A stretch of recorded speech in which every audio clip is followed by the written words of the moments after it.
Hey, we are live, Game Toppers 3.5 live question and answer session. With me today is my son, Josiah. This is the grand poobah of all logistics and all customer service and manager of computers and all things related. Anyway, Josiah's done such a great job for us, and so happy to have him a part of the team. We're a small family business doing a lot of big things, and it's super excited.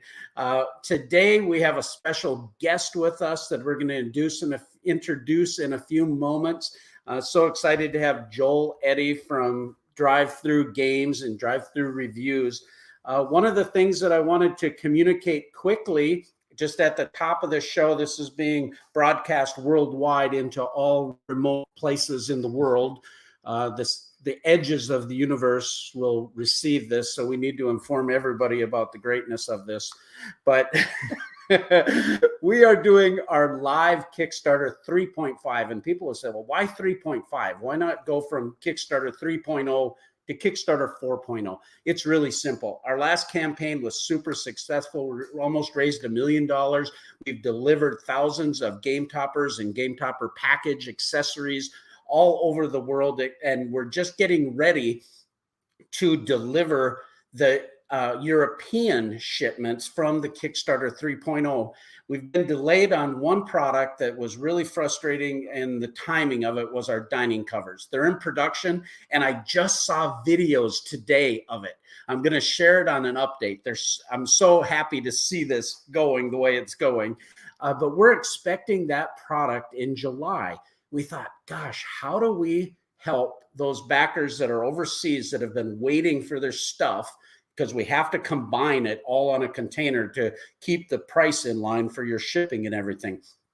That being said, we thought, why don't we run a mini Kickstarter campaign? A lot of our products are in stock, so that as soon as that dining cover comes in, the customers that maybe were like our Minecraft backers that could not get our leg kits before. That's what's really big and new about this campaign. The leg kits are now compatible with the Mycroft and the Moriarty, and that's super exciting. And so now everybody can add to their additional orders. In addition, all of our existing backers, we want to do something special for them, because as everybody knows, the world has kind of gone upside down the last couple of years, and prices have gone through the roof. And we have not been immune to that. It's been a very challenging situation, but we have a certain amount of product that we want to offer to you at lower prices before we're going to have to make some price increases. So there's going to be a whole bunch of stretch goals we're going to talk about at the end of the show here and go through these with you, but we're going to do some special package pricing for all of our existing backers so you can jump in and have a lot of fun with that. So with that explanation, we want to introduce our special guest, my good friend, Joel Eddy from Drive Thru Games. Hey, everybody. Hey, Berkey. Hey, Josiah. How's it going? How are you doing, brother? Doing very well. Happy to be with you this morning or this afternoon where you're at, I think. It's so great to have you there, too. It's noon Central Daylight Time. So are you on Mountain Time? I'm on Pacific Time, actually. Pacific Time. Okay, so you're about 10 o'clock-ish then there. That's right. Yep. Well, I remember the first time I met you at the Origins Game Fair, and I believe it was we were being introduced to Bender and Jamie, Bender and Brian actually, and I had my Spoils of War Viking costume on. And I don't know if you recall this, but we were gathering in the hall, and then I got to meet you for the first time. And honestly, I was a little geeked out because I had watched your stuff, and I knew that you were a celebrity in the influencing world with board game stuff. And I got to go talk to him about our stuff. Yeah, I do remember it very clearly. And I honestly remember you coming up to me and say, I have this idea for, a new game table. This was, well before the first Kickstarter launched. And like I don't know, 45 seconds into what you were telling me, I said, this is perfect. Especially for me, because the fact that I could break the thing down and store it away, or I mean, I don't really transport it so much. I have one time, but just the fact that I can pack it away and like reuse that space and not have it just dominate, a whole room, and I can, reuse that room. And so that's something that really appealed to me because, we got people coming in and out and, staying over, and family coming in and out of town and all that kind of stuff. So I can't just rightly bogart a whole room. Yeah. And then when you set it up, it's like really, when you first told me about it, I was like, this sounds perfect. And it sounded amazing in my head, and I knew it would be, but then when you actually get to see it and you get to, the quality of the material and everything. And I think most people that are watching this now or that have backed you already, 100% of them can attest to that. Is like, wow, this looks like a really, in what it is, like a really chic kind of gaming table, and the functionality and utility of it is great too. But yeah, I definitely remember that day because I was like, this is such a great idea. Like, how come nobody's thought of this before Berkey? And I'm like, well, he's the guy that thought of it. So, I mean, yeah. So it's it was kind of neat idea. because, back in the day, I was helping Arcane Wonders with some of their stuff. I was the king on Royals and the good Sheriff of Nottingham, of course. And then Spoils of War came out, and we did board game theater, and Josiah helped do his Bob Boxfot segment. And we were, trying to create some fun ideas just for content. But really the dream of making my dedicated table a portable option that I could take to my daughter's house, that was the whole vision.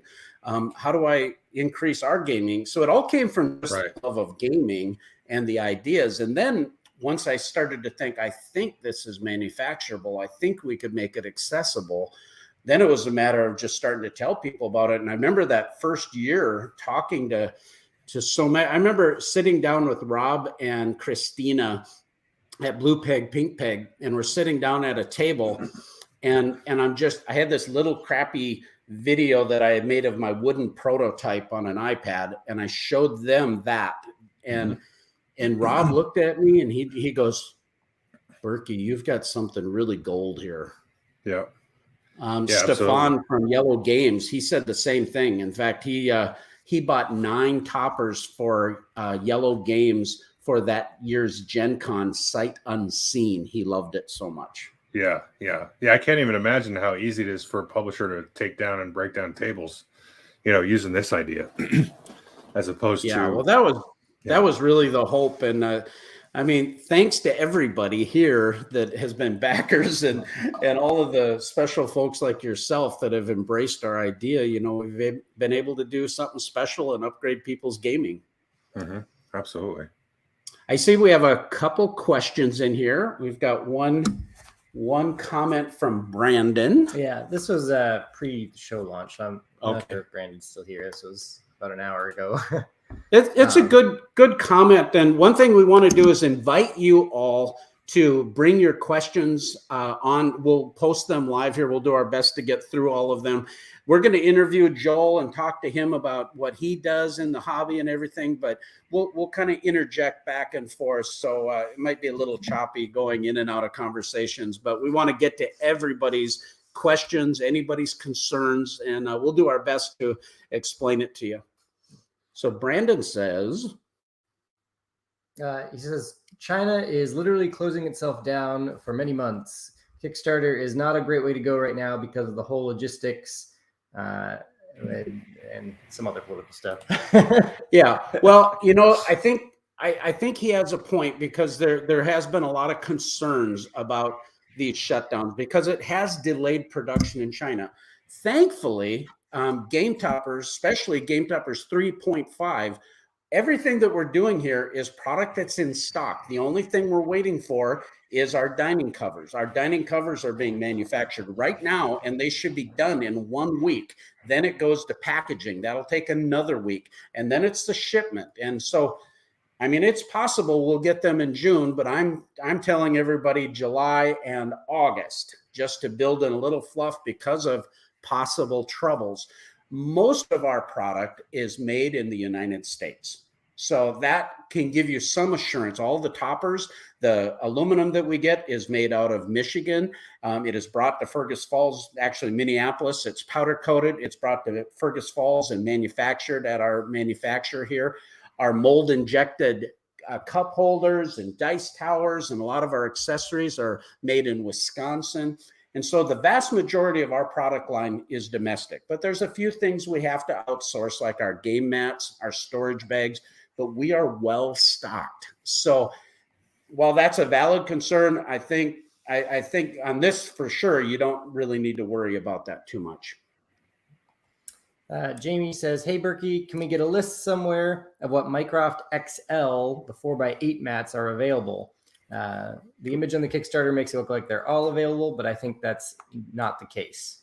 We didn't put the sizing chart, I don't believe, on this Kickstarter, the availability chart, which we do have one, but why don't you go ahead and explain that real quick?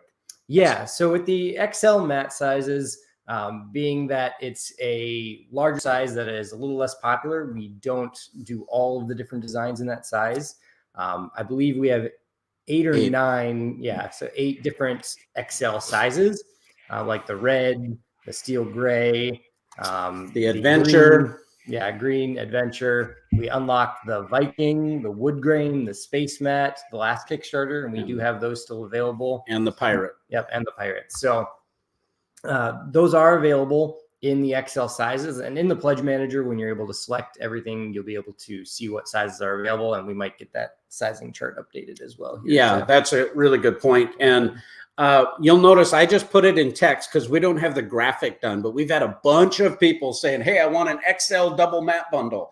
We got double mat bundles on all the other mats, and I got to tell you, the double mat bundle, that's a crazy good deal because you're getting 2 mats at a discounted price. You save about $15 a mat just because of the pricing. Then you get 2 of the free mat storage bags, and these are premium bags. That's another $30. And then the additional bag, mat only ships for an extra $5. So it's a huge savings. And a lot of our XL backers are saying, hey, we want a deal too. And I hear you loud and clear, and you're going to get it. So you're going to see that coming pretty shortly, as soon as we can get the graphics done.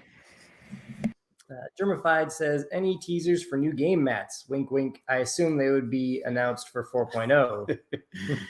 Yes. We have some incredible, exciting things for 4.0. I've already talked with Vincent Dutrait, Ian O'Toole, a couple other artists. We have 6 mats designed, and we're going to focus on getting some additional war game mats. And actually, this is a great segue to talk to Joel a little bit. Tell us a little bit about Drive Thru Games, Drive Thru Reviews, and what you do in the hobby. Yeah, well, it started over 10 years ago and got bit by the bug, and borrowed my wife's camera that I had actually gotten her for her birthday and started making videos just kind of for fun on the side. And then it just kind of snowballed and kind of grew from there.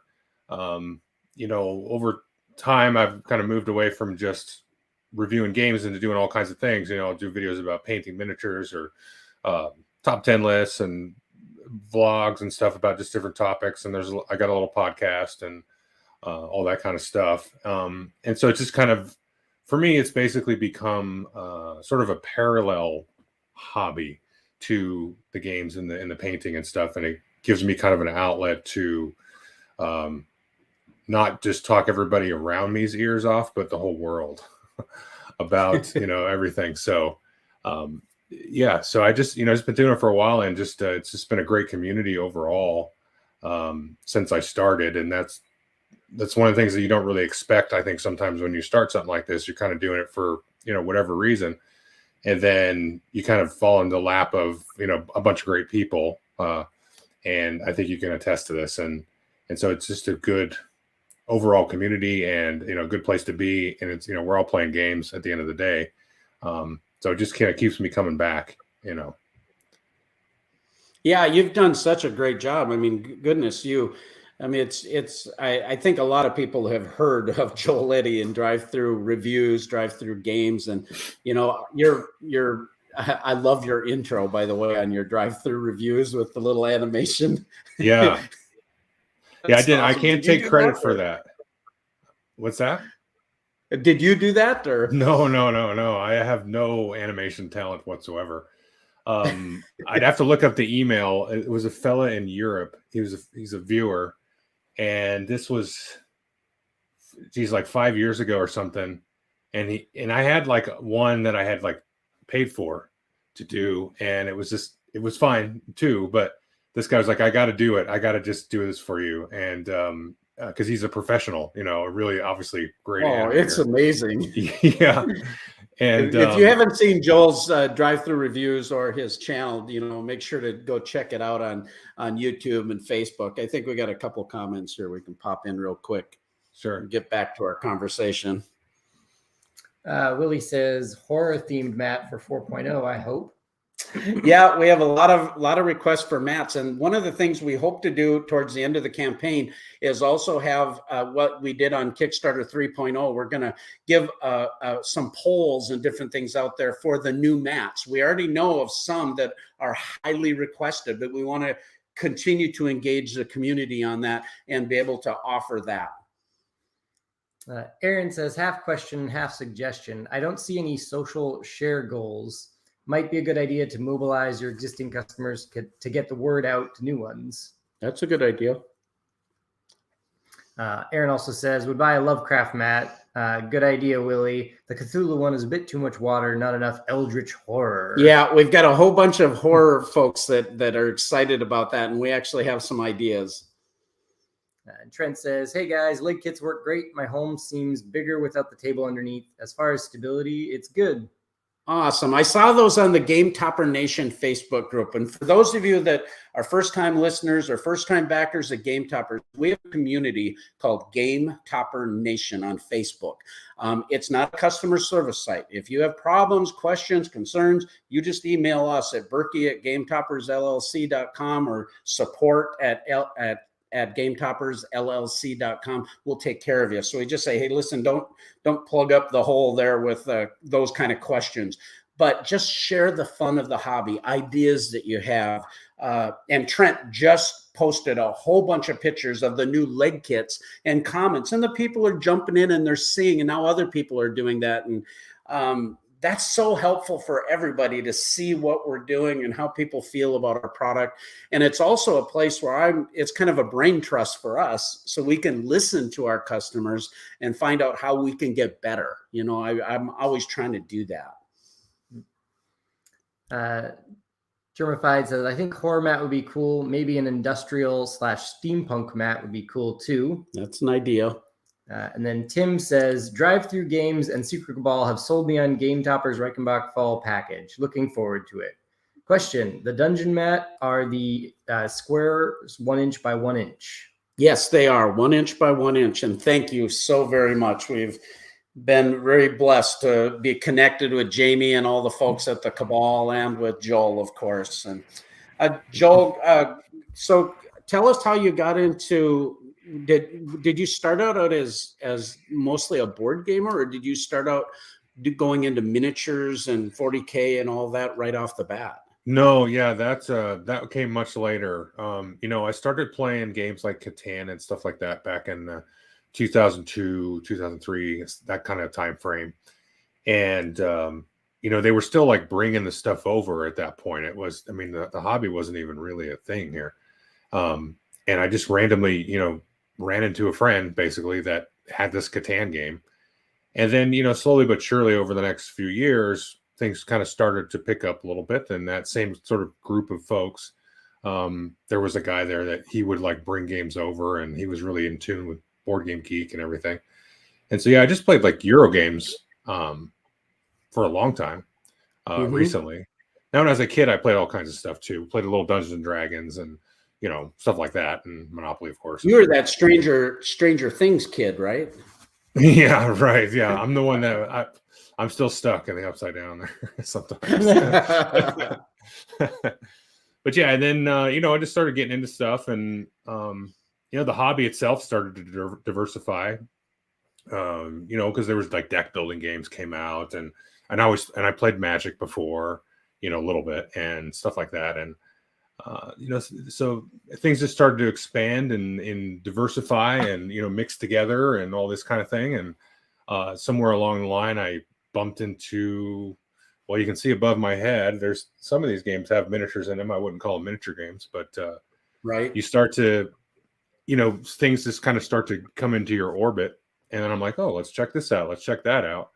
And then I slipped and fell into the miniature world. It'll suck you in. Yes, it will. Yes, it will. Josiah's, I've not been a big miniature gamers. I got into the gaming back in high school, which really dates me a while, but we played those first versions of Axis and Allies and Shogun and Fortress America and Conquest of the Empire, those great big Milton Bradley honking box games. And I think back in the day, those are like $50. Well, that was 1980. It was a long time ago.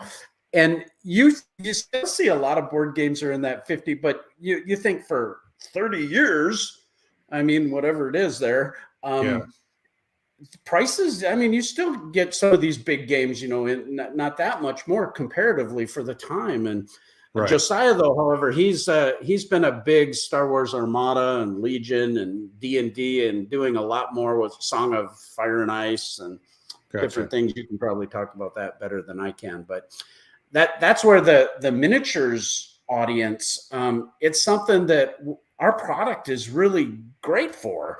Yes. And yet, because of my familiarity, I haven't been able to really communicate that as well. And so someone like yourself has a much better perspective about how our product would work. Yeah, well, it's been great. I mean, even I've got the Mycroft, this computer sitting on right now, but even the one before, I think it was the Watson, worked great too. Because it's just, there's something about the miniature like footprint that you need, like sometimes very sort of specific dimensions. Sometimes a smaller skirmish game, although not very many of them, you could play like on your kitchen table, a little 2 foot by 2 foot area and draw it off. But most of them, you want the space to be pretty well defined and, just distinct from everything else. The boards kind of bring that too. You set the board out and you've got your space defined, everything kind of goes and all the functionality kind of erupts out of all the components that way. Well, with the miniature game, it's very, very useful to have something that you can delineate the space and just use it, because everything's kind of scaled in a certain way, right? With the measurement and the movement and all the size of everything. So it works really well. Well, to set up your own sort of miniature table, you got to do a lot of DIY stuff or all that kind of thing. Or if you were just, I don't know why anybody would do this, but you could get one of those several $1,000 sized miniature tables. You could do that, but that's just overkill, for your home. And so this kind of thing is really great. And the one cool thing about the Mycroft is neat is, and I didn't realize this till I got it, but you can resize it, because there's a lot of games that are like 3x3 or 4x4. So if you want to just size it down, you can do that.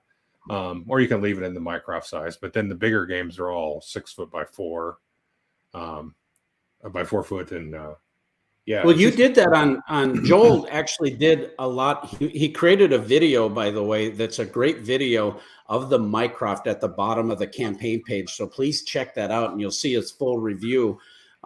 Willie's got a comment here too I wanted to touch on about that video. In fact, why don't we just pull it up real quick and I'll make a comment.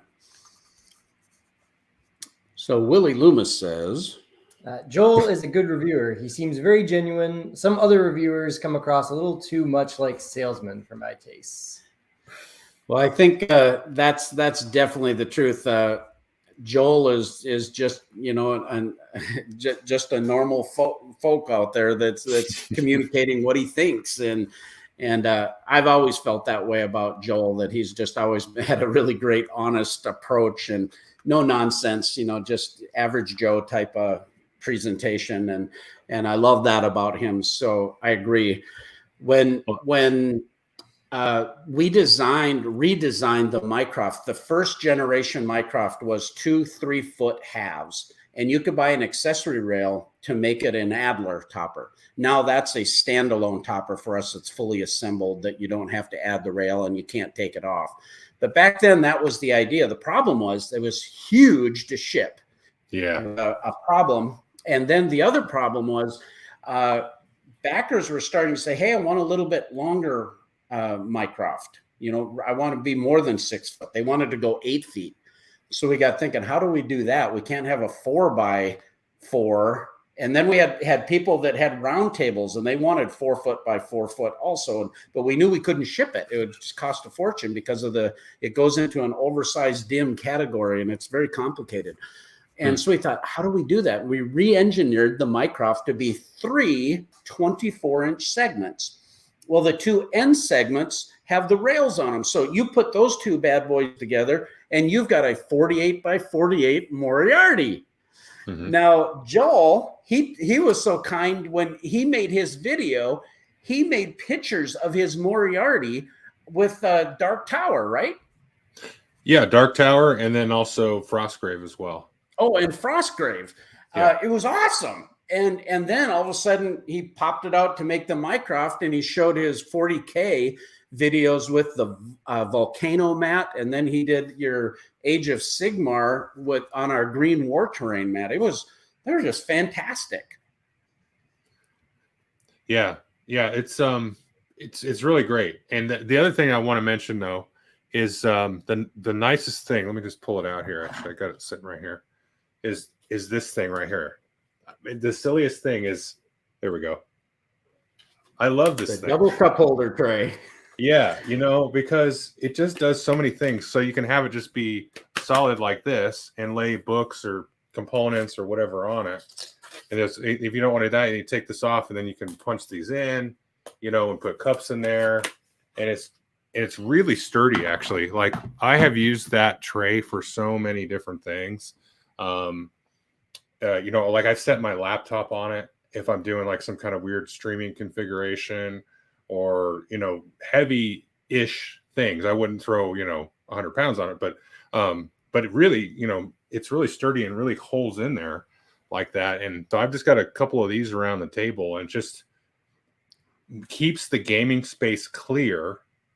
And then you can just have your little, chits or whatever, off to the side and still like really handy, like a lot of times if I set up and I've been doing a lot of solo gaming in here lately, for the last couple of years. And, I have like one on either side of me. I'll have like the rule book on this side of me and like some player aids on that side of me. And they're right there, but they're out of, they're not cluttering up the gaming area, which is really cool. It's a simple thing, but it's really, really handy. It just makes the experience better, Awesome. Thanks so much. Yeah. And we have the single cup holders as well. And what's so nice about these inserts is they're fully collapsible and expandable. So they store and travel really nicely, but then they have all this functionality so that you can put a can in here for your pop. You can put our coasters in here and then it'll accommodate the large cups and with handles and water bottles. Now, like I've got this crazy big game topper mug. I don't know if you can see that very well, but it's really big. And so these acrylic covers that we have some cardboard printed ones that are okay, but they're going to be more consumable. They'll wear out after time. But these acrylic covers, like Joel was showing the larger one for the double tray, these here, you can use our dry erase pens and you can use it as a scoreboard or keeping notes. But by putting this on top of it, the tolerances are so that it fits relatively flat. And then you can put on your item on top of that. One thing too, and I don't do a good enough job showing this, but this component tray well, we have component wells on both of the cup holders. You can put your phone right on there when it's hooked to the rail, and your phone or your tablet just sits really nicely right there in that little groove. What and it's something I should have been showing, right? That's a great idea. So little things like that, we've tried to be innovative to make it more functional for gamers, and that kind of thing. I think we have a couple more questions here, comments. Yeah. So Lost Tribe says, is it Game Topper's intention to run at least one Kickstarter a year for the foreseeable future? I currently live in Germany and don't want to purchase until I'm back stateside in about 3 years, but the product looks awesome and I have heard many good things. Awesome. That's a great question. Thank you so much. We've been able to use Kickstarter to help us bring new products to life. It costs us a lot of money to do this. Last year we had close to $1 million Kickstarter. That blows my mind. That's amazing. That's a huge amount of money, right? I would take a $500,000 board game project or accessory project over $1 million Kickstarter project in a snap. It costs us a ton of money to do what we do. The margins on the toppers themselves are very low. When people buy our accessories and all of this as a package, it helps us get a larger dollar amount that keeps us viable. But honestly, Kickstarter allows us to capitalize so we can purchase this large blocks of product. And my biggest expense is aluminum. Aluminum this last year went up 16%, and it had already gone up prior to that. So Kickstarter is currently a tool that we need to use and helps us get to market. And obviously the marketing arm of Kickstarter is really helpful. But I don't know that we'll do it forever. So we'll just have to see as market. We do have a Kickstarter plan for 4.0 for next year. Lots of crazy, exciting things in the plans. So we'll see about that. But we've got other crowdfunding opportunities that are happening in the world too. So you just never know. Yep. We still plan on being around. Yeah. We're definitely in it for the long haul. We started in 2017, and this is our 4th campaign. So we're not new to this rodeo, and we are developing things so that we are here for the long haul. Scott says, I hope I can pick up a Game Topper one of these days. It's perfect for my situation since I have limited space and need to be flexible with the space that I do have. Awesome. Yeah, that's one of the things we have several different sizes, but then the configurations with the rails that you can make a mini topper. So you can convert your Holmes into a Lestrade or your Watson into a Hudson, and the Mycroft is already a Moriarty, so there's a lot of options, but then you can add the extension leaves. You can add 24 inches. So Joel, you can have a Mycroft XL and go 8 feet if you want. Yeah. I don't know. That's almost too big. Yeah. It's funny, but we had one guy buy a whole bunch of them, and he made a 4 foot by 12 foot. He had this big hall. Wow. Yeah, it's crazy, but we don't have a mat. No. So what is he going to do? So he put 2 of the wood grain mats together, the 6 foot by 4 foot, and to make 4 foot by 12. And it worked out great for him. And he's got like big games going on one side of it and other games going on the other side. And you can do this with all of our toppers now. So it's pretty exciting. That could be really fun. I saw one time, it was a totally custom built job, but this guy had actually built a Frostgrave table that I think was like 12 foot by 4. Because it's typically a 4 by 4, but it was one big city all the way across. There was no interruption. It was all this terrain. It was like all built into the table, and so people would come and then they would play, but they would play next to each other, but separate games.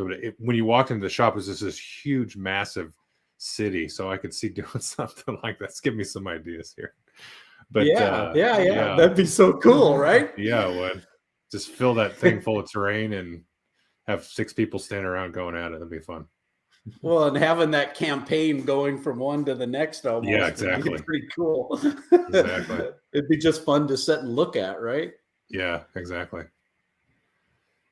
Awesome. Germified says, whenever I show the cup holders for the first time, they usually say, whoa, that's cool. It's quite amusing. That's fun. Lucius says, my question is, I have the Viking Dogmite Watson and the Mycroft.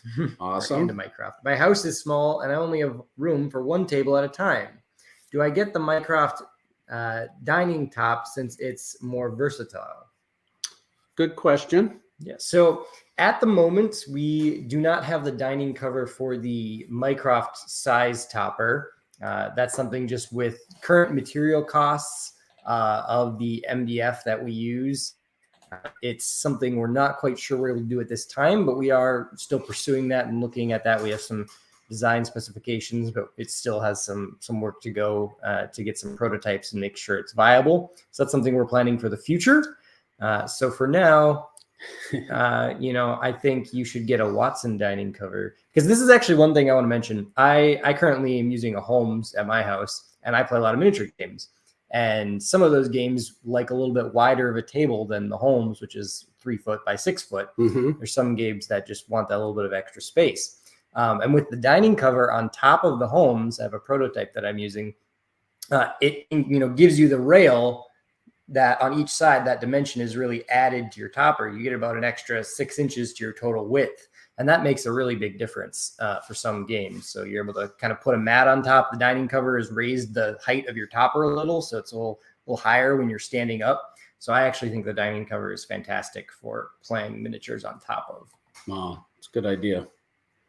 Yeah, we're definitely going to be working on the Mycroft. It's just not cost effective right now, and we are actively pursuing it. So it's also a very large product to ship and very heavy. So there is costs associated with making it. So it's never about whether or not we can do it. It's almost like there's always a way to do stuff, but is there a way to do it affordably where people will actually want it and not complain that it's too high, and that it's accessible? I don't want to spend $1,000 on something that is, is just a little accessory. So we're working on it, and we do have good ideas for it. So I think it's going to come to place, but probably not till next year. Lost Tribe asks, what separates game toppers tables from those of other game table makers? What is your primary selling point?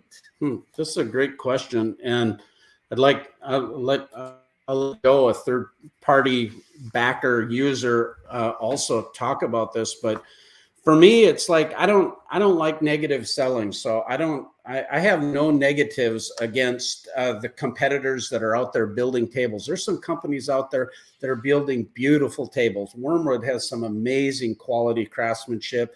Geek and Son and BoardGameTables.com.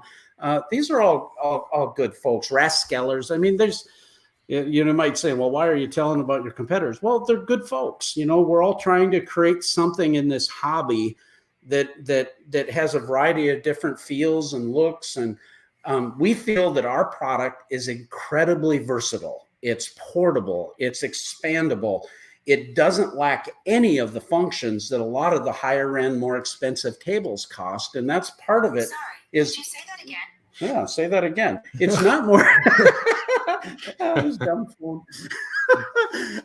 It's really important for us to make sure that our product is functional.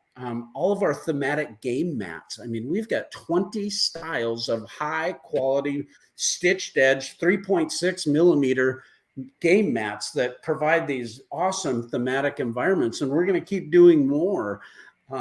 Also, we want to add more accessories and things that make the whole experience more enjoyable. And now our portable leg kits, I mean, these are portable. And, it's not like a 500-pound solid oak pedestal table, but we're on this right now. It's really stable. I can jump right on this thing. The legs just screw out, so it's easy to take to game night or to a convention.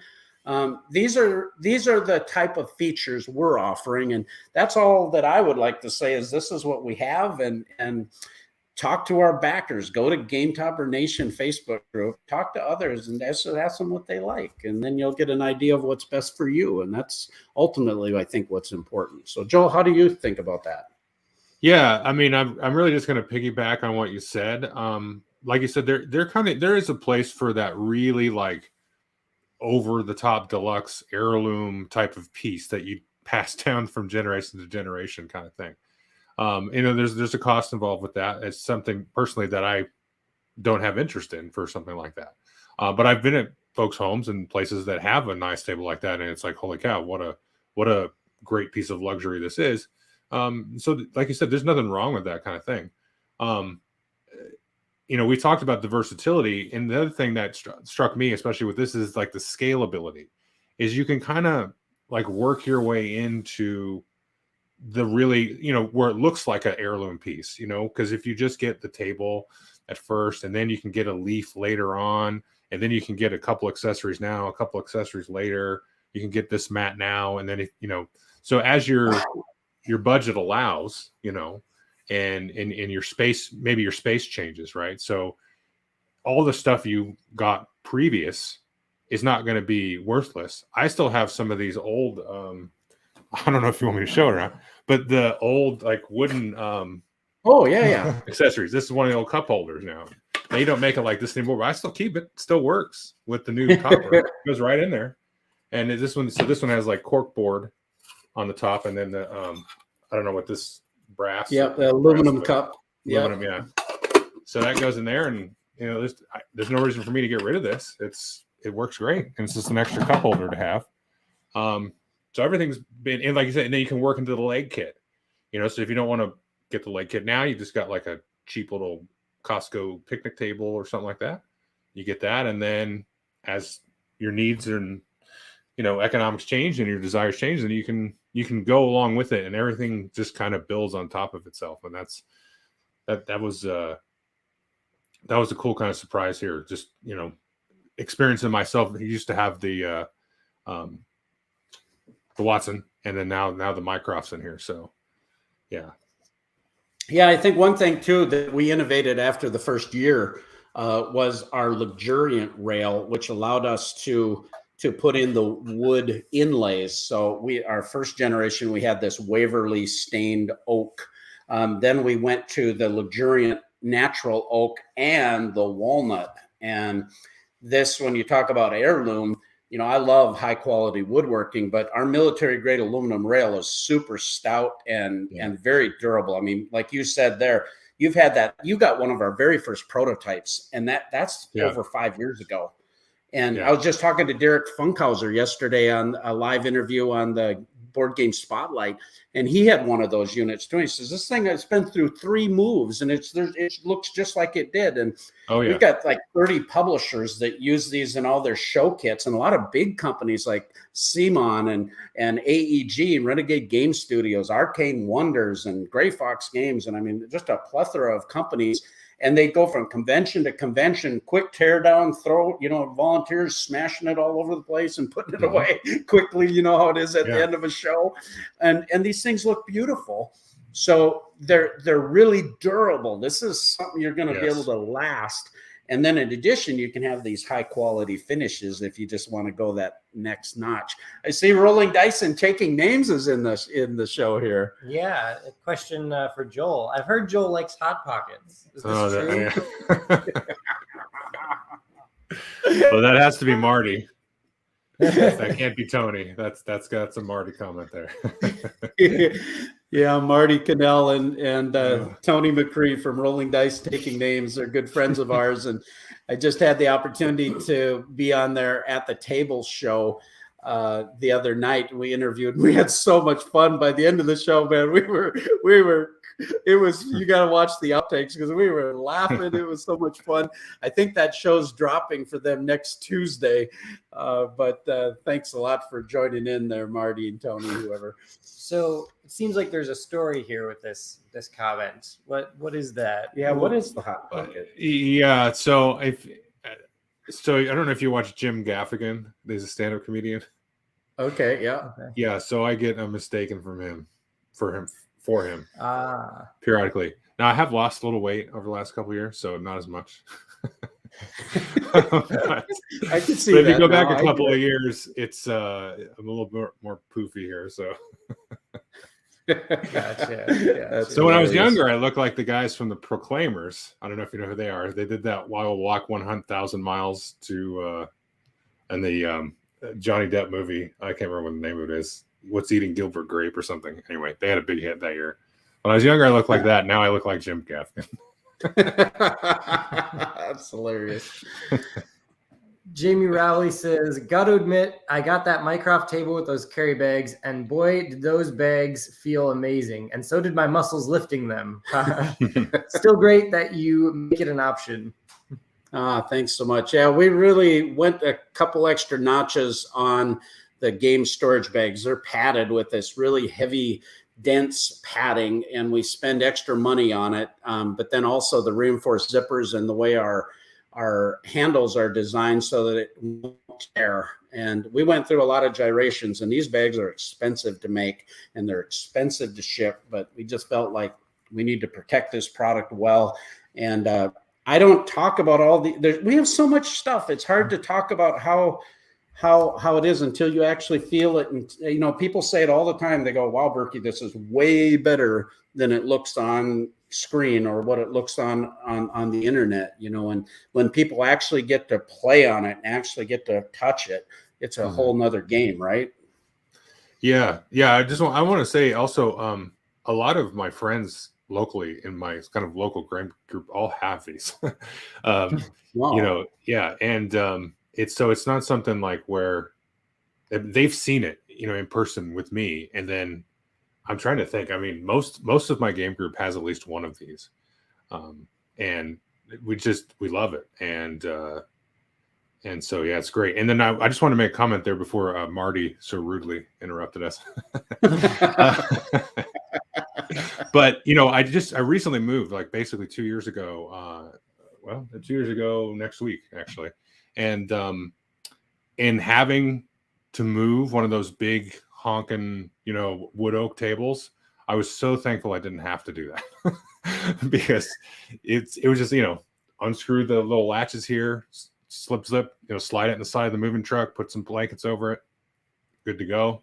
And then we came back over here, and it was just such an easy breeze to move. The table was the easy part. It was everything behind me that was the hard part. Right? Yeah, protecting all the games. Yeah, that's one of the things we're starting to hear a lot is that people have 2 or 3 game toppers. It blows my mind. It's like, if you had one TV, that was a big deal, but now you've got 5 TVs in your house now, and people are having a dedicated game topper now, and then they're buying an extra one to take the game night, maybe a little smaller version that they can quickly transport. And I have one in the camper, so when we're going camping, it's perfect for the picnic tables, and it keeps everything in so things aren't flying off and all of that. You even built one into your fish house too. Took an old prototype version we had with a half with no rail on one side, so just taking half of a Watson, and then you bolted it right into the wall on brackets so it can folds right up against the wall. So I'm out there in the fish house in the winter. I've got it's a Hudson, half of a Watson, and all my stuff is right there. And it's great. Got my cup holders, got everything going on. In fact, my cup holder, talks about versatility. When I put it in the side rail, I'm able to hook my fishing pole, my small rod off to the holds it like perfect. It's just right over the hole. Nice. Oh my God. Silly. Lucius says, do you know I ordered Wormwood end table. I ordered 2 game toppers. I have the 2 game toppers, but still no Wormwood. Game topper rules. Thank you very much. That is one of the nice things that when it's less of a custom item, especially like Wormwood, their table is beautiful, but it's a lot of custom work and there's a lot of woodworking that goes into it. So it obviously takes a lot more time for them to produce theirs. They're booked out super long distances for most of their products. So that is nice with what we're able to do. It's a little intensive, which does help. We've got a great manufacturing solution here locally too that allows us to execute our plans really well, and they've been very helpful to work with us on a lot of different things, and we can contact someone and they'll pick up the phone and we can quickly deal with things. So that's great for our customers, for customer service. It's great for innovation. Lauren says, proud owner of toppers here. Wow, Lauren, you're the best. Trent says, with my double rails, I can have 2 3x3 tables for my homes. Cool. Yep. Makes 2 Lestrades. Ryan says, game toppers, perfect compromise. to heirloom style tables for the casual gamer who wants a beautiful game table that can still allow for family dining. Nothing that beats Game Toppers. Wow, that's a quote, baby. We need to get Ryan on the show. Thank you so much, Ryan. You've been so kind. Sir Meeple says, my leg kits just arrived. Thanks, guys. Yeah, at this point, yesterday we shipped out the last of the U.S. leg kits that had to go out. So at this point, all the shipments are on their way for the U.S. backers and the Canadian backers as well. So, and we put together an assembly video that'll be very helpful for you. It's on the website, gametoppersllc.com. You'll see it right there on the assembly page, but we also have the video of that on the campaign, so you can actually see exactly what it is. There's nothing being hidden. This is how it works. This is how it gets assembled. And we think it's a really nice portable solution. And I think people are going to really like it. And it provides that modularity. So we're excited. We've had a few people concerned that we had the Mycroft leg kit as a stretch goal. Well, we weren't concerned about hitting that $125,000 level. We're almost there right now. But, you know, if you're new to Kickstarter going, what's going on with that? Well, it's a new, exciting product, and we just wanted to offer it as a stretch goal and give everybody something to push for. It's definitely going to break through and be available. So have no concerns about any of that. Feel free to pledge with confidence. Willie says, Joel looks more like Kiefer Sutherland to me. I'll take it. I'll take that. I'll take that. You know, I see that. I can see the resemblance. Yeah. Thank you, everyone, for all the questions and comments. So tell us a little bit more about getting into miniatures and everything then, Joel. Yeah. It's hard for me to really pinpoint, but I usually pinpoint it to two things. I got the Warhammer Quest Silver Tower board game. I think it was back in 2015 or 16 when that came out. And, you know, I'd always heard about Warhammer Quest over the years and never played the original. I have recently, actually, but I played that, really had a lot of fun with it. And it was one of those where I had put together other miniatures before that. I'm a big fan of Shadows of Brimstone now, but the original edition of that, the miniatures in that are horrific. It's one of my favorite games, and they've really improved their production. So that was not a good experience. But then my experience with, like, you know, Games Workshop miniature, it was great, because they really do. I mean, they're more expensive, but they are deluxe, you know. Yeah. Awesome. And the game was fun, and I had a lot of fun with that game. I still have the game. And then around the same time, Frostgrave had come out, and actually had played a little bit with my youngest son of the Silver Tower, and that whole thing. And one thing that they did, very sneaky, Games Workshop, is that you can take just about any miniature for Age of Sigmar, give or take. It was more the case back then, but and you just download the free PDF war scroll for use in the tabletop game. So we did that. We just set them up on the kitchen table. I was like, oh, cool. We can play a little battle with, you know, the wizard and these two guys against my horde of birdmen. And so we just did it. I was like, oh, this is actually really fun. This is neat. You know, I never did this before. And then Frostgrave come out, and it's just, you just get a book. You don't need to invest, you know, any money or anything. And it's just like, hey, use whatever wizards and, you know, ogres and stuff you got lying around. And it just was a very, like, friendly way to get in, because I think there's some misconceptions that I had, and I've seen those misconceptions elsewhere about the whole kind of miniature world, where it's like very serious, and this is kind of the worst case scenario of the alpha nerd kind of idea. So there's kind of and maybe it's deserved reputation. I don't know. I don't really have very much experience with that kind of person. Yeah, here and there, but it's the rarity. And so, but there was kind of that barrier to me with the whole sort of vibe of everything. So just being able to kind of dip my toe in a friendly way, in an inexpensive way, just kind of, and then it would just, I've met a lot of great people with it and played a lot of great games. And that's the one thing that is probably the biggest takeaway for me, is you don't have to, like, shell out like a big outlier kind of investment to get in. It's very much like a board game kind of thing, where you can spend $40-50 and play a game for hours and hours and days and days and days. And you can get into miniature games in that same way. And then I think you probably have to have a tendency to want to paint them, because it just kind of goes with the territory. I wanted to talk to you about, Yeah. is like, I mean, you've become kind of a master painter now, right? Well, yeah, journeyman maybe. I don't know about master. No. Because when you say master, I there's a picture of what that means in my mind, and I've seen people paint masterpieces, and mine are not close to that. They'll do on the tabletop for sure, but. Well, your pictures sure look great. If you have any of them with you there that you can show people if your camera would pick it up, but I can. There's some cool stuff. I'll show you. I don't know how good this will look. I'll try to keep it. So there's my a little shaky there. I'll show you some good pictures there. So there's all my AOS stuff, my Age of Sigmar stuff over there. Cool. So that's that. So you can see it's been a busy 5 or 6 years there. Yeah. But I think you can share your screen on this. Oh, there we go. Let me see. If I do this, share tab. There we go. I don't know if you guys, okay, looks like you can see that. Maybe. Oh. Yep. There we go. Oh, this is that big guy that was on the one picture with the green war map. Right. This is a Mega Gargant.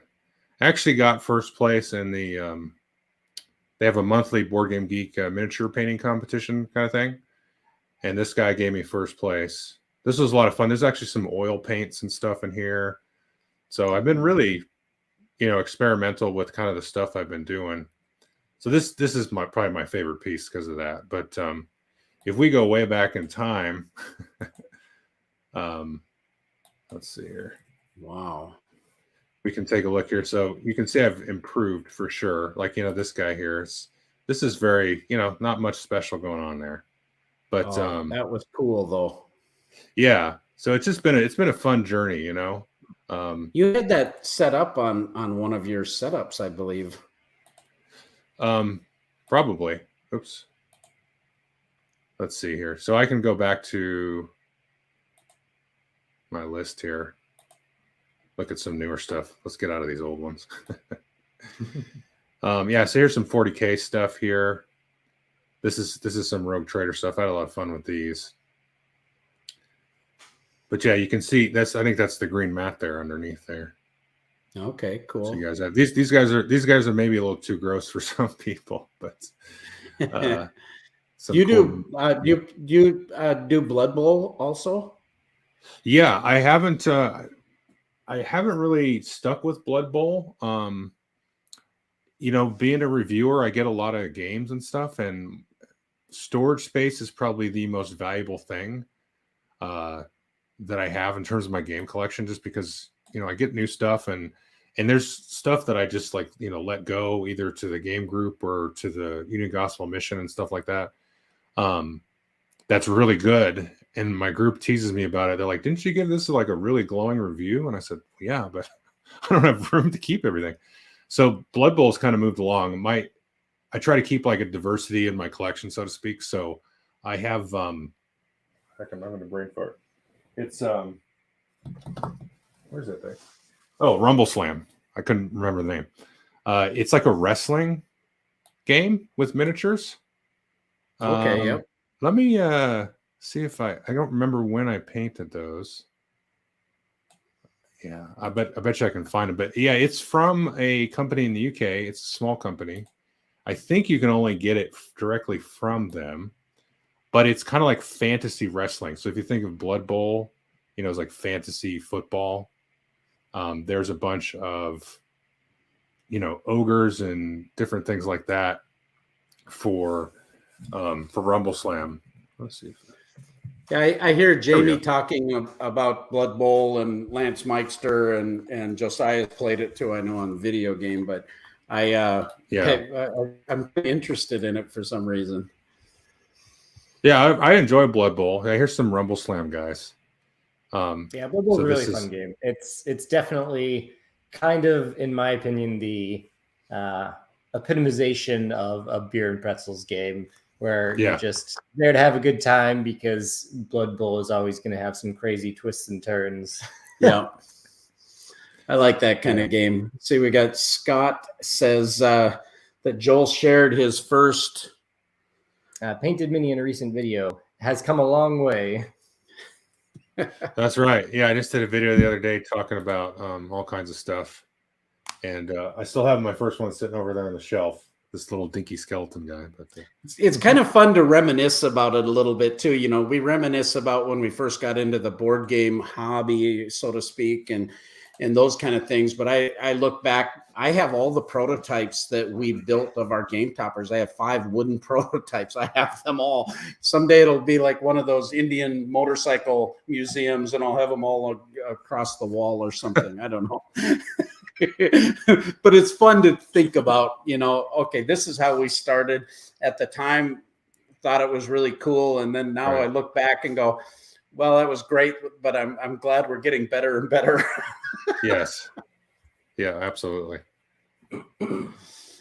Jamie's talking about storage space, and that's a great thought.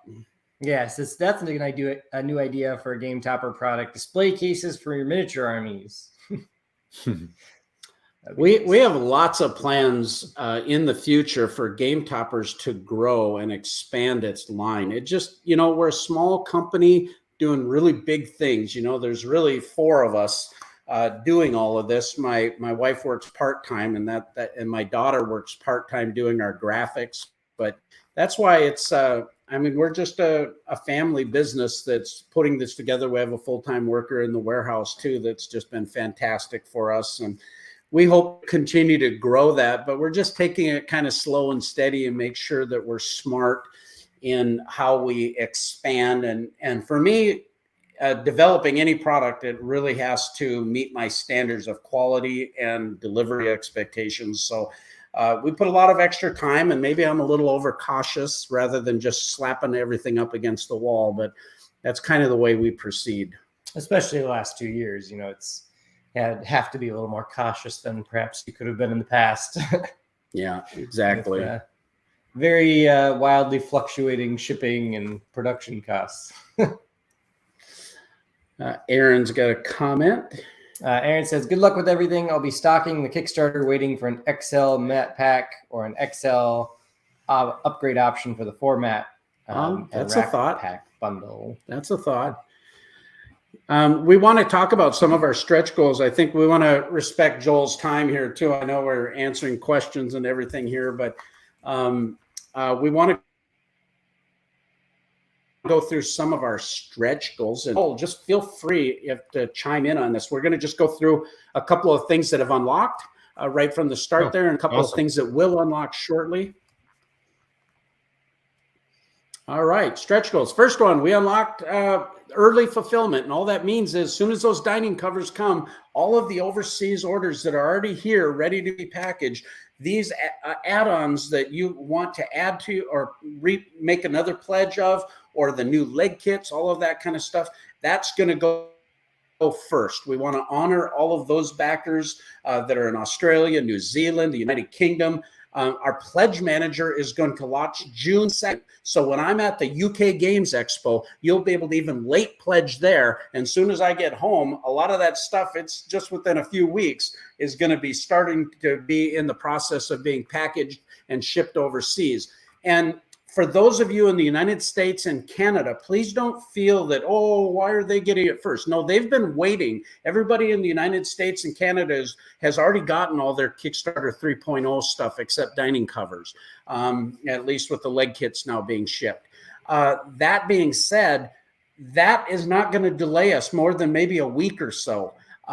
Everything else will start shipping in the United States and in Canada very quickly. We expect that by the end of August, we hope to be done with it all. So this is just a mini little blurb where you can jump on in, get a bunch of these specials, and we're going to have a whole bunch more stretch goal specials.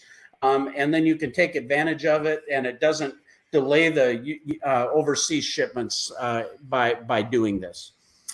Our mat bundles. You know, I feel like one of those pull dolls, you know, is when I talk about game mats, but I love our mats. They're like my kids, you know. I love them all, but there's so many different ones, and we've went to a lot of extra uh, effort to make sure that they maintain the standard that we do. And I don't even talk enough about all the processes and costs that we go through to make sure that they're sized right, to make sure that the printing is correct, all of those different things. And we had a big increase in cost to our mats and the shipping. It used to cost us about, when we do a whole container of them, about $3 a mat to get them here. Now it's costing us well over $8 a mat. So we're eating $5 just on the shipping.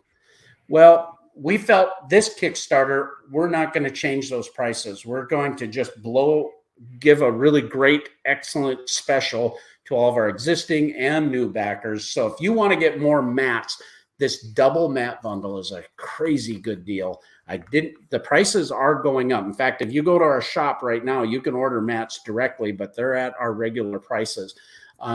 And because of the quality, you know, I don't apologize that we're not the cheapest mat out there, but I feel like our mat is an incredible value. What do you think about that, Joel?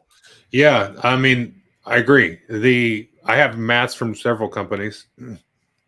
None of them have that stitched edge. I think that's kind of a nice luxury, you know, part of it.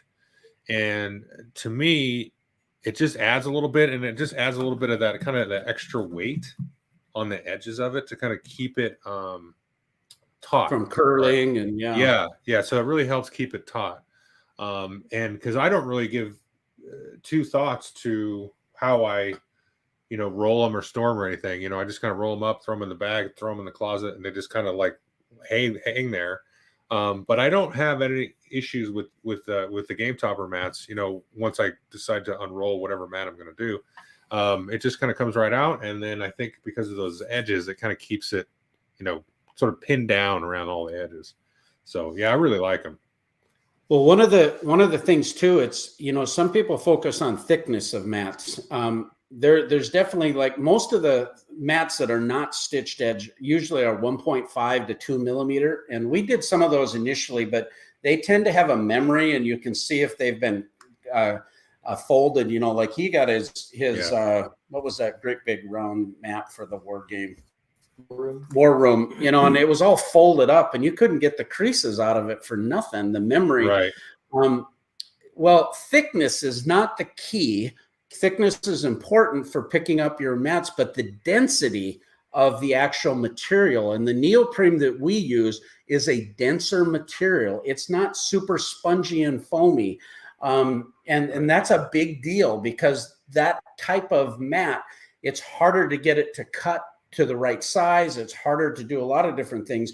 Ours tend to not have as much memory. They can still get a memory if you don't store them properly, but they tend to flatten out also. So these are just little things that it's hard to communicate to folks if you just look at the price of a product.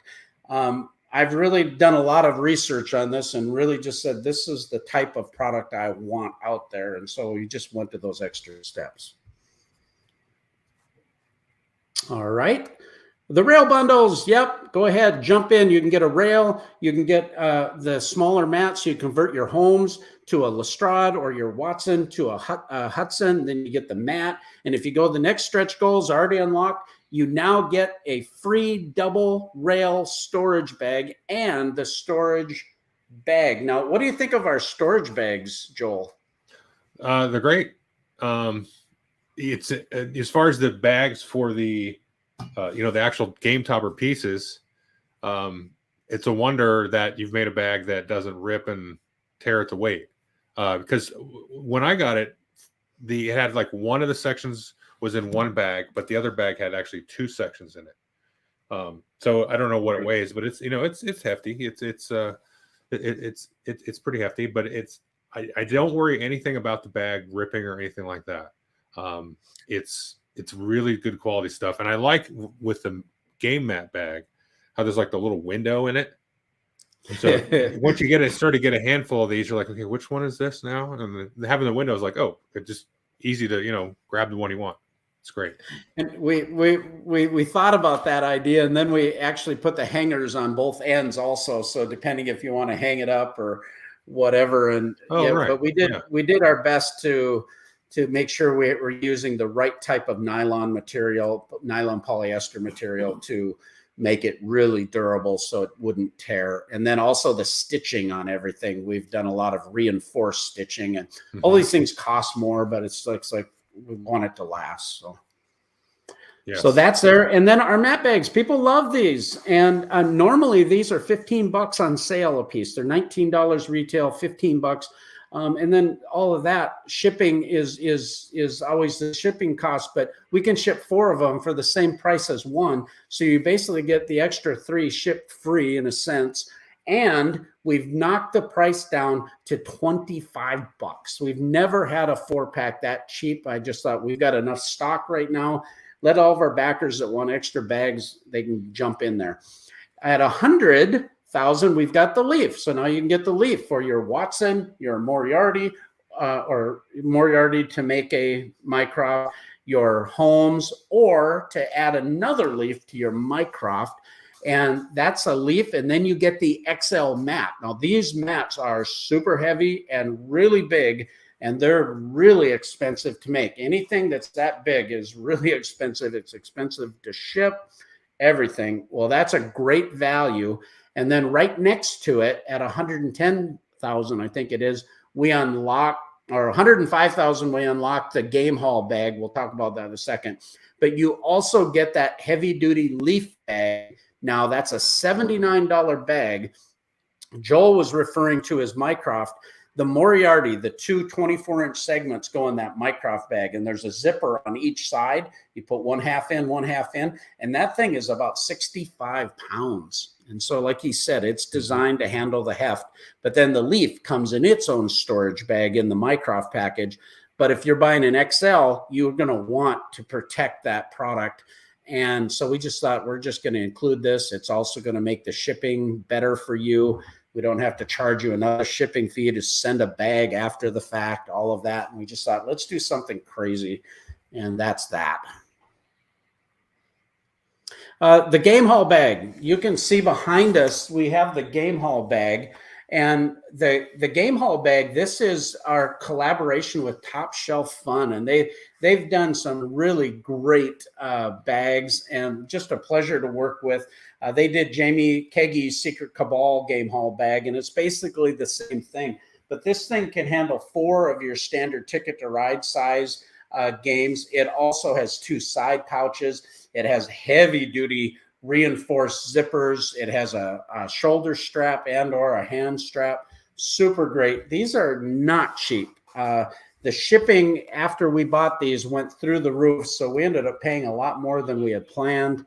All of that stuff being said, we thought, let's just offer it at the discounted price to save everybody $20. We may even, depending on how this campaign goes, we might even make another special offer to include these at a discounted price, further discounted price in a package. We'll see how things go. And the next item at 115,000, these are these acrylic scorecards that we were talking about. These are normally $40. You can get them directly on our site for $39.95 for a set of 2 of the doubles, 4 of the singles, and 2 of the dry erase pens. But now you can buy that for $20. You know, I can't believe I had no idea that you could use dry erase marker on those things. I feel like I've been missing out for like 2 years. Yeah, you know, it's again, we got so much stuff. It's like, I want cool stuff, but I don't always talk about it right. 125,000. The Mastermind leg kit for the Mycroft and Moriarty. Go ahead and jump in on that one. It's going to unlock shortly. Yep. We have a lot of questions about that, by the way. If you have a Mycroft XL, what do you need? You need the Mastermind. That's that leg kit. And then just add the XL. That gives you 2 extra brackets, 2 extra legs, center support, and a lateral support, and you're good to go. And then, of course, right after that, we're going to unlock a free storage bag. This has a padded divider in between so that your metal parts will not scratch one another and make it very easy to take to game night. Okay, love these things. Joel, did I send you poker chip trays?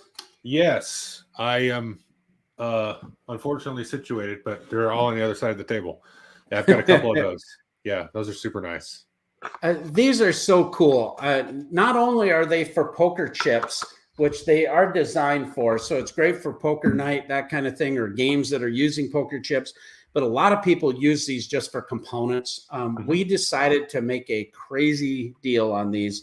And these are $20 a piece. My prices almost tripled on this particular item from when I last produced them. And it's just because of the cost of resins and plastics. But I thought we got enough stock. We're going to do a 4-pack for those that don't have those and want to add to their system for $39, $10 a piece, half off of what we normally have offered them. That's a good deal, right? Yeah. Dining cover bags. We only have 50 of each, guys. You can jump in and get, and they're half sold already. Half of the Watsons are already pledged for, and half of the Holmes. And the Holmes is slightly beating the Watson. There's some people talking about that. What's going to win? And the bag, this has 5 dividers in it. It's an expensive bag. One of our it's expensive, but we were able to work out a deal with our manufacturer to actually have those shipped to them so they could package the product in the bag. And so we thought, well, if we add it as an add-on, then some people won't get it because they don't want the bag. And then I'm like, well, then our shipping solution is a problem. I thought, I can't eat this bag because it's so expensive. But we got thinking, this is a miniature campaign that we're going to run. We can adjust our prices later. We're just going to include the bag free, and it's a $79 bag. I think you guys will like it. Oh my goodness. This is the big one. And we're going to get there, folks. So please be patient. Please tell your friends. Let's push to get here. But I'm very confident we're going to do this. This is going to get you all the little essential items for your topper. You're going to get 2 of these cool accessory trays. You have some of those trays, right, Joel? Yes. Yeah, I'm trying to see on the screen here. It looks like it's the one where you put it like on the rail, and you can make it a dice tower. You can just leave it however you want. Exactly. Yep. It's got all the components. Our little player shields are likewise, that's available. You get 2 sets of the player privacy castle screens. We're going to have another stretch goal about the dice towers I'll talk about in a few moments, but you're going to get a set of 4 of those rubber bottom coasters that you can put in the bottom of your cup holders. So if you want it to hold larger cups with handles, mugs, you can use it as a chip tray, actually chips. It's dishwasher safe. You can throw it in the dishwasher. You can wash them. You can use it as a dice tray. I mean, all kinds of things. And then we have a set of cardboard printed coasters for all of the cup holders so that you have an initial, if you don't want to buy the acrylic ones, at least you've got a nice solid platform. And we just felt like, let's just include those. And then also really cool 3mm neoprene custom cut mouse pad from Game Toppers. We probably have other questions, but also a little thank you. The graphics not done. My daughter Hannah is just amazing. I'm so proud of her and so grateful for all the help she's given us. Of course, I hire her to do this, but she's done all of our graphics. But she just had a baby girl, baby Annie, in March, and so she has 4 toddlers running around the house. So my wife has been watching kids while she cranks out graphics and is feeding baby. And so this has been a challenge for her, and she has done an amazing job. Can't be more proud of her. But some of the graphics, bear with us. We're doing our best. We're just normal folks trying to do the best we can as quick as we can. But the graphics coming for this at $145,000, where you can get a set of 4 of these miniature coasters. There's a lot of people that want, you with your 2 double coaster trays and 4 singles, you could actually have 8 of these. But a lot of times people switch them back and forth. But people like to just put them on their coffee table because these are cool. They're just, I love these. So anyway, you're going to get a set of 4 of them. Get this, $10, $9.95. At $160,000, if that dice tray and the privacy screens and the little legs that hook on the rail, those are awesome. But if you want to convert them into a full dice tower, you need the dice tower, and then that little dice tower corral is super cool. And so what that does is it allows you to kind of keep the dice contained. Could you say that? So they don't go flying over onto your game. Well, these are $40 for a dice tower and the corral. Again, these are items that my costs went through the roof on. Almost all this stuff doubled and tripled for plastics last year. We're going to give you one of those free. So buy one, get one free. So you got the BOGO deal there. And that likewise, if you buy that separately, it costs $20 to ship, but we'll be able to include these in all of the packages without an additional shipping charge. The additional shipping charge is only if it's in a package that it can't ship in. And one of those is the elementary package. It has to go in a separate box, so there's a separate shipping charge there. But other than that, good to go. And then at $175, we have put this J.J. Burton mat rack storage mat bundle. There's 4 mats. You're saving $100 on the mats, hundreds with the mat and the rack. But essentially, that J.J. Burton powder coated mat rack essentially ends up being free to you with this bundle. But I want us to hit a bigger number to we're making big margin sacrifices on that. But again, it's going to be an opportunity for you to take advantage of some specials. And I'm confident, folks, that we're gonna get over that 200,000 barrier easily on this. And a lot of people have gone in on the add-ons, and they're going to add after the fact, or they bought a dining cover and they're going to add toppers at the end of the campaign. But if you want to help unlock stretch goals, feel free to add to your pledge. That'll help do that. Our dice accessory tray. Joel, did I send you one of these? Yeah, I do have this one. Yeah, this is the bank. Yeah, with you can put the cards. Yeah, I can see it in there. We had so much fun. I was at Tantrum Con and I was showing the dice tower to someone, and Marty looked at it and goes, "Oh, that's cool." And then he saw that dice accessory, or the accessory bank. This thing is 14 inches around. Yeah, it's pretty sizable. And it's pretty stout. And he was geeking out over that. He loved that thing. It can be passed around, put all of your components. It's got really cool wells that stuff scoops out of it nice and easily. Yeah, I was just going to say those 2 like little, I don't know, they're like where the eyes would be or something, where you can put actual cards. They're nice because you can sleeve cards and put them in there, depending on the card, but usually. And that's one thing that's hard to pass around, like a deck of cards. So you can kind of keep it rotating that way without, spilling cards and chits everywhere. And we're going to work on that in the future, that we're going to have a Lazy Susan that can be added to this and stuck underneath it, so it can actually spin too, which will be really cool. Yeah. And then we just have some coming soon. This is going to be a really big one, but if we hit some numbers, I'm going to give a free mat with any of the packages. That's going to be up to $150 value. Wow. Yeah, that's crazy. Walnut. You notice that we have walnut locked. We have a certain amount of stock now that's enough to cover anybody that wants to order a walnut topper overseas. These are more expensive premium items. And then with shipping and VAT, it becomes a higher priced item. So sales overseas are not as brisk as they are domestically. We sold a lot of these. We love them. They're amazing. But the walnut prices have almost tripled, and they're difficult to get right now. about 10 weeks out on them. I put in this stretch goal that if we hit a number, then it will be determined later. I will be able to produce these, but I have to make a large purchase of walnut. You just don't make 10 of these. You don't make 20 of them. You make hundreds of them. And it's the only way to go to manufacturing. I wish I didn't have to raise the prices. I don't want to raise the prices. I don't like it at all.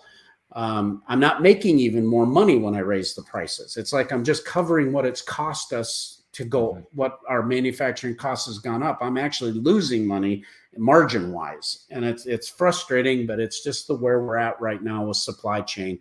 And I need to make sure that we make wise decisions for our companies so we can keep doing this. But we still need you folks to buy our stuff. So I'm doing the best I can to make it accessible and sacrificing also to make it accessible. Yeah, so I think that was all the stretch goals. All right. We probably have a few questions to catch up, and then we'll finish up with Joel here and shut this baby down. Thank you all so much for all your comments, questions, and Joel, likewise, thank you so much. No, I've had fun being on with you. You know, Berkey, I haven't seen you in a couple of years. Your face, we've talked on the phone a few times, but gosh, it must have been 2019 at Gen Con or something. It was 2019 Gen Con when I saw you last. Exactly. Yeah. What's the next convention you're going to?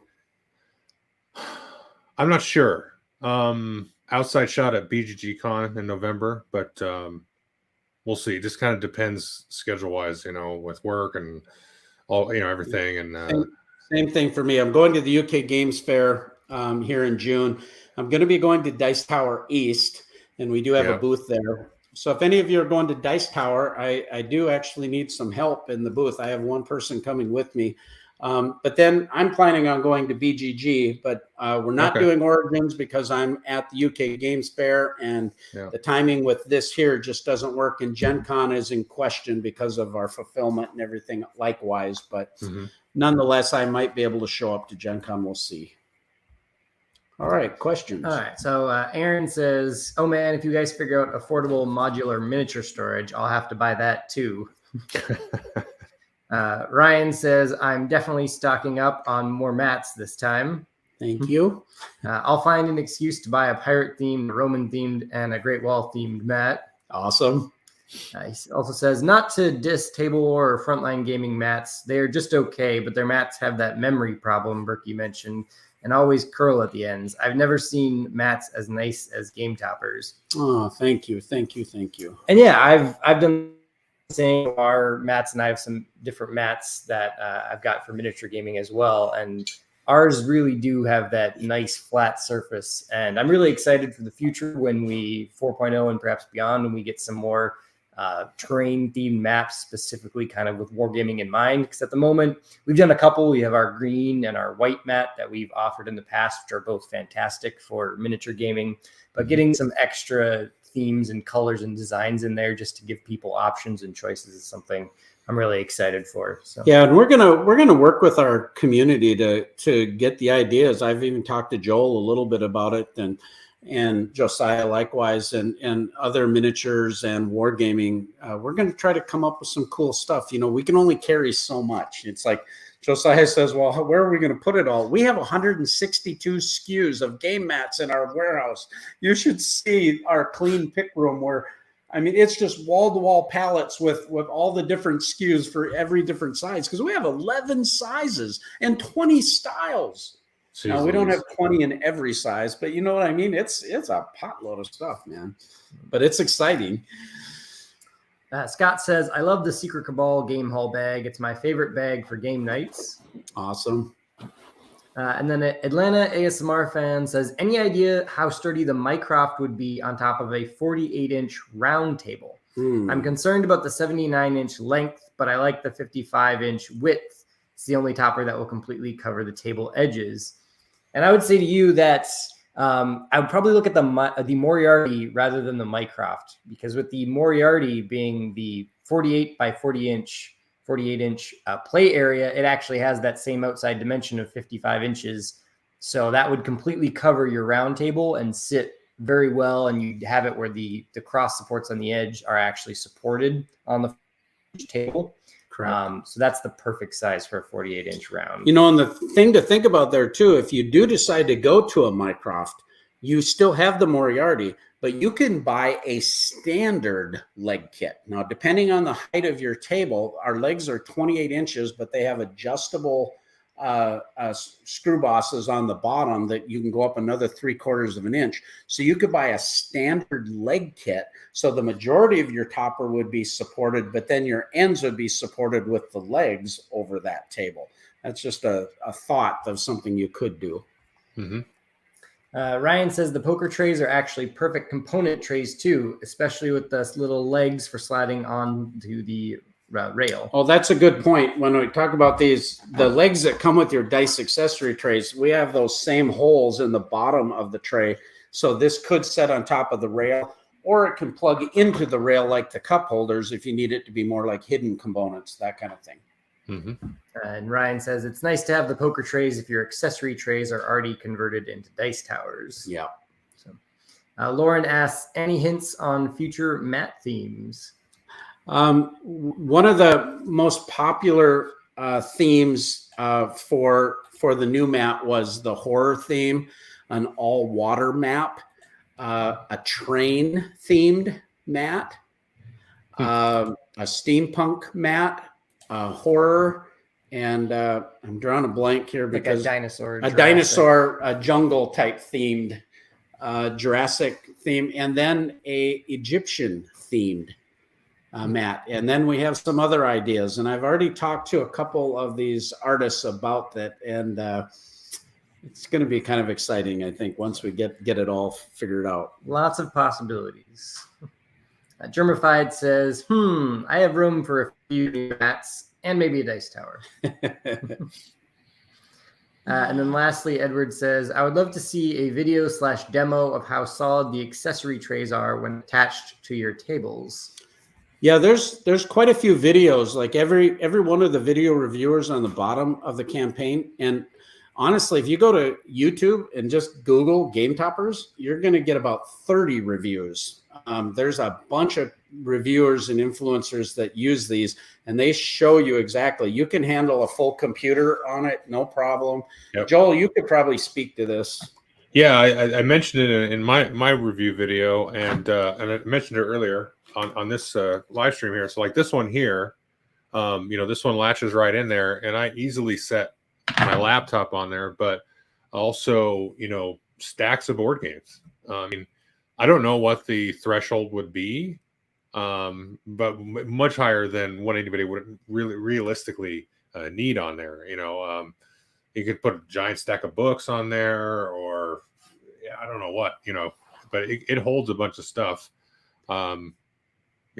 It's got to be, I don't want to say because I haven't tested it, but 40 pounds, or I could probably throw 40 pounds on there, but I'm not sure. Yeah, it's a lot. Because of the design of the groove on the bottom and the aluminum rail itself, it is incredibly strong. You cannot break these. We've dropped these on concrete floors. I'll take and throw them on concrete floors when I'm demoing at conventions, and people are like, oh, they're not going to break. They don't shatter. They're dishwasher safe.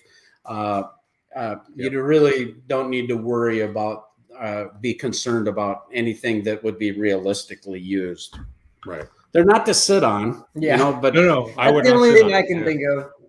Yeah, it's you sit on that, you might end up bending it a bit, but it's not a baby chair or something. Well, I think you're going to end up falling. I can't bend them. I bet you what would happen is this thing would probably pull right out and not be damaged, but you would probably have some damage. Yeah. Well, this is I think we're going to kind of wrap up. We're so excited for all of you guys joining us and helping us bring this to market. And then likewise, to continue to upgrade everybody's gaming experience. And I always say it this way, is that when you buy a game topper, every game that you play from here on out is upgraded. It's not like getting a single upgrade for one game. Every game from now on, you're going to have these card slot features. You're going to have the cup holders, all the accessories, the thematic mats. And and it's a complete system that you can continue to add to and augment. And with that, I just want to, do you have any other closing thoughts or any to let us know where everybody can find you at, Joel? Oh yeah, no, I just want to say it's been a pleasure being on with you, and enjoyed meeting Josiah finally, and hanging out with you, Berkey, and hope to see you guys down the road in person. But it's been great being on with everybody here. You can find me if you just go to YouTube and search for Drive Thru Games, or Drive Thru Review 2 will come up, or go to drivethruggames.com, or look me up on Board Game Geek as Eka Mouse. Yeah, that's pretty much it. Or you can search Facebook or Instagram for Drive Thru Games as well. Yeah, absolutely. Please check out Joel. His videos are great. He really does just a really nice job explaining things. And I've heard it said by several people that you pretty much don't fully script your shows. You know, you go through and make sure your rules are correct, but you just kind of one take it, and it blows my mind how good your videos are. Well, it's not a one take. I do take some notes and stuff, but there's a lot of takes people don't see. So, yeah. Well, I can usually check when you're doing an edit or a cut, and you obviously have done that pretty good, because it seems so seamless and flows so nicely the way you communicate with people. I appreciate it. We did have one quick one. We can just say William's got a question. Yeah, says, I apologize if this was already asked, but the leg kits for the Minecraft, how do you know if your topper is able to use it? Is there any generation that could not use it? Yeah, great question. Our Generation 1 toppers were not compatible with the leg kits. We've put this on graphics, and we've had some of our Generation 1 backers, feel bad about that. And it's like, I feel bad about it too. Gen 1 were built in 2017, and they were our first generation. We didn't have ideas, of course, to add legs at that time. We spent a bunch of money and a full year trying to produce a product with our manufacturer that would be stable and cost effective.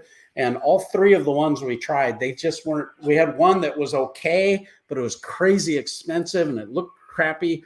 I just said that doesn't do it. And we just couldn't engineer that original. The aluminum design wasn't capable.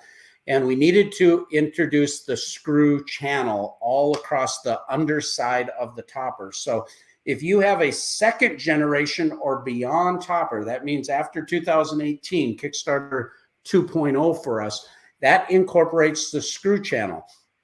The Mycroft, that was engineered when we went to the 3-piece Mycroft. We don't have any of the 2-piece Mycrofts. So if you have the 36 by 48 half and just 2 pieces on your Mycroft, that isn't compatible, unfortunately. We did our best. We really tried. I've had some people send me some kind of nasty emails about it, and I just said, gosh, I'm so sorry. If I could have made it better, I would have. I just couldn't do it, and I tried. But sometimes innovation, that's the cost of it. And so because I couldn't do it, do we not figure it out? No, I had to figure it out. And it cost me a bunch of money to make new molds to be able to offer what we're offering. But sometimes when you get a new truck, it's got new features, and that's just the way it is. And apologies that we couldn't do better on that. But overall, we have a lot of backers now that can take advantage, and a lot of people are getting a second topper anyway. So hopefully we can accommodate that way. Yeah, I think that's about it. I think that's about it, man. Thank you all so much, Joel. Thanks again, brother. Look forward to seeing you. Yep. Thanks, everybody. Thanks, Burke and Josiah. Great to be with you guys. All right. Have a good day, everyone. See you next time.